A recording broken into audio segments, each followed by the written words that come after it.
பாப்போம் ஒன்னு கொலாப் பண்ணி எவ்வளவு வருது பாப்போம். வணக்கம், எப்படி இருக்கீங்க? நல்லா இருக்கும் ப்ரோ. ஓகே, நீங்க ஒரு இளைஞனா சந்தோஷமா இருக்கீங்களா? அப்படின்னு சொல்ல முடியாது, ஏதோ இருக்கும். சரி, நீங்க எல்லாம் விஜயோடைய ரசிகர்களா? விஜயோட ரசிகர் என்ன, நான் விஜய்க்கு மட்டும் நான் சினிமா பார்ப்பேன், அதுக்குன்னு உங்க ஃபேன் அவங்க ஃபேன் சொல்லிட்டு நான் யாருக்குமே இம்பார்ட்டன்ட் கொடுக்க மாட்டேன். இப்ப விஜய்க்கு 2026 மாசா இருக்கும்னு நினைக்கிறீங்களா? பாப்போம் ப்ரோ, எனக்கு தெரிஞ்சு ரொம்ப கஷ்டம் தான். ரொம்ப கஷ்டம்? ரொம்ப கஷ்டம் மீன்ஸ் ரொம்ப கஷ்டம்னு சொல்ல மாட்டேன். என்ன ரீசன் பாத்தீங்கன்னா, இப்போ டிஎம்கே ஏடிஎம்கேனா நமக்கு அரசியல் வந்து ரொம்ப கிட்டத்தட்ட ஒரு அந்த பாரம்பரியம், அந்த அடித்தளம் இவர்கிட்ட இல்ல. ஆமா சரி, நீங்க சொல்லுங்க. இப்பதான் ஸ்டார்ட் பண்ணிருக்காங்க. ஸோ இளைஞர்கள் வந்து இப்போ ஏஜ் வந்து 18, 19, 17, 16 அவங்க வளர வளர அவங்களுக்கு இப்பதான் அவர் உருவாகுறாருன்றீங்க. ஆமா. சோ 2026 ஜெயிக்காட்டியும் அடுத்த சீசன் கண்டிப்பா ஜெயிப்பாங்க. தொலைநோக்கு பார்வையோட சொல்லிருக்கீங்க.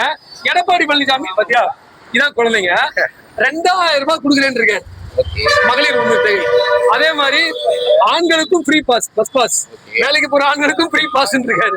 இதை ஏத்துக்க முடியுதா எடப்பாடி பழனிசாமி அவர்கள் சொல்றத? ப்ரோ, அரசியலுக்கு முன்னாடி பேசுறது எல்லாமே நிறைய விஷயங்கள் சொல்றாங்க. உண்மையான அறிவிப்பு இல்ல அது எல்லாமே. நம்ம அவங்க வின் பண்ணதுக்கு அப்புறம் ஜெயிச்சதுக்கு அப்புறம் யாருமே அந்த மாதிரி பண்ண மாட்டேங்கிறாங்க. ஏன்னா நிறைய பேரு ஃபார் எக்ஸாம்பிள் அவங்க இப்படி சொல்லுவாங்க, வின் பண்ணதுக்கு அப்புறம். இதே எடப்பாடி பழனிசாமி அவர்கள் டிஎம்கேவால கொடுக்க முடியாதுன்னு சொன்னவர் தான். 1000 ரூபாய் ஸ்டாலின் கொடுக்க முடியாதுன்னு சொன்னவர் தான். ஆனா இப்ப 2000 ரூபாய் கொடுக்குறேன்றாரு. இது மக்கள் நலனுக்கா இல்ல தேர்தல் களத்துக்கா? ப்ரோ, தேர்தல் களத்துக்கு தான். அது மட்டும் இல்லாம எல்லாமே நம்ம காசு தான். நம்ம காசு வாங்கி நம்மள்டே கொடுக்குறாங்க. கொடுத்தா வாங்கிக்கலாம், வேற என்ன பண்றோம்? வாங்கி தானே ஆகணும். நம்ம காசு நமக்கே கொடுத்தா வாங்கி தான் ஆகணும். சரிங்க சரிங்க. இப்ப உங்க வீட்டுல யாருக்காவது 1000 ரூபாய் உரிமை தொகை வந்துட்டு இருக்கா? வந்துட்டேன். அப்ப 2000 ரூபாய் வந்தா லாபம் தானே நமக்கு? லாபம் தான் ப்ரோ. இது அதிமுகவை ஜெயிக்க வைக்குமான்னு கேக்குறேன்.